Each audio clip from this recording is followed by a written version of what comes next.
Students, आज हम लोग how to translate into English में निम्नलिखित वाक्यों को इंग्लिश में ट्रांसलेट करना सीखेंगे।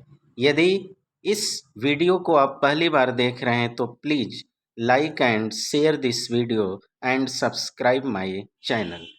तो चलिए हम आगे बढ़ते हैं। निम्नलिखित वाक्यों को देखें। पहला वाक्य है, उसे सच बोलना चाहिए था।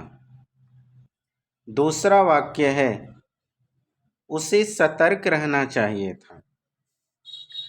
इस प्रकार की वाक्यों से यह पता चलता है कि भूतकाल में जो कार्य दायित्व या बाध्यता के कारण होना था वह हो नहीं पाया, बल्कि अनुचित कार्य हुआ। इस प्रकार की वाक्यों को अंग्रेजी में ट्रांसलेट करने के लिए स्ट्रक्चर है। सबसे पहले हम सब्जेक्ट का प्रयोग करेंगे, उसके बाद शुड हैव का प्रयोग करेंगे, फिर वर्ब 3 यानी पास्ट पार्टिसिपल, वर्ब का पास्ट पार्टिसिपल फॉर्म यानी वर्ब 3 प्रयोग करेंगे, उसके बाद ऑब्जेक्ट, फिर अदर वर्ड्स। या हम दूसरे तरीके से कर सकते हैं जब सेंटेंस में एडजेक्टिव दिया रहेगा। दूसरा स्ट्रक्चर है, सब्जेक्ट का प्रयोग करेंगे, उसके बाद शुड हैव बीन और फिर उसके बाद एडजेक्टिव। जैसे आपने पहले वाक्य को देखा, उसे सच बोलना चाहिए था, तो इसमें वर्ब का पास्ट पार्टिसिपल फॉर्म है, जबकि उसे सतर्क रहना चाहिए था, यहाँ पर सतर्क एडजेक्टिव है। तो यदि सेंटेंस में एडजेक्टिव होगा तो उसका स्ट्रक्चर दूसरा होगा, और सेंटेंस में यदि पास्ट पार्टिसिपल यानी वर्ब का प्रयोग होगा तो उसका स्ट्रक्चर पहले के जैसा होगा। चलिए इसे हम एग्जाम्पल द्वारा समझते हैं। पहला था, उसे सच बोलना चाहिए था।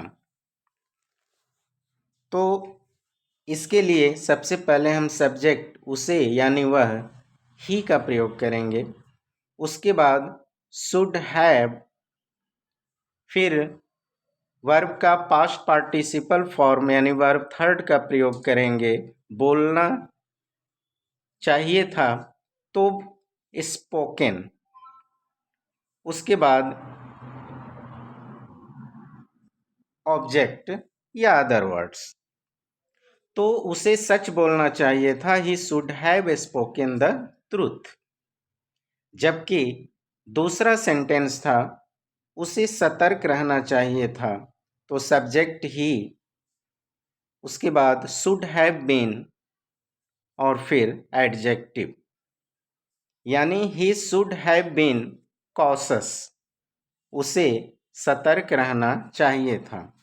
स्टूडेंट्स, शुड की जगह पे हम आउट टू का भी प्रयोग कर सकते हैं।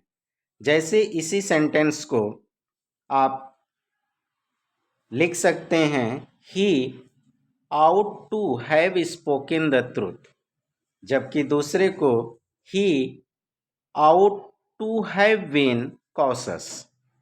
यानी इस तरह से भी हम प्रयोग कर सकते हैं।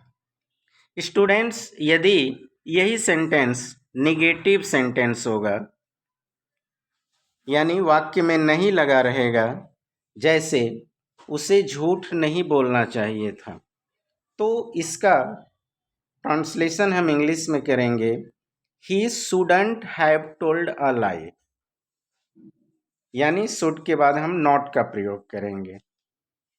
उसे ईर्ष्यालु नहीं होना चाहिए था, he shouldn't have been jealous. तो इस तरह हम इस प्रकार के वाक्यों को, जिससे यह पता चलता है कि जो कार्य भूतकाल में कर्तव्य या बाध्यता के कारण होना था वह नहीं हुआ बल्कि अनुचित कार्य हुआ, तो ऐसे वाक्यों को हम इस तरह इंग्लिश में ट्रांसलेट करेंगे। चलिए इसी प्रकार के वीडियो के साथ हम नेक्स्ट वीडियो में आपसे मिलते हैं।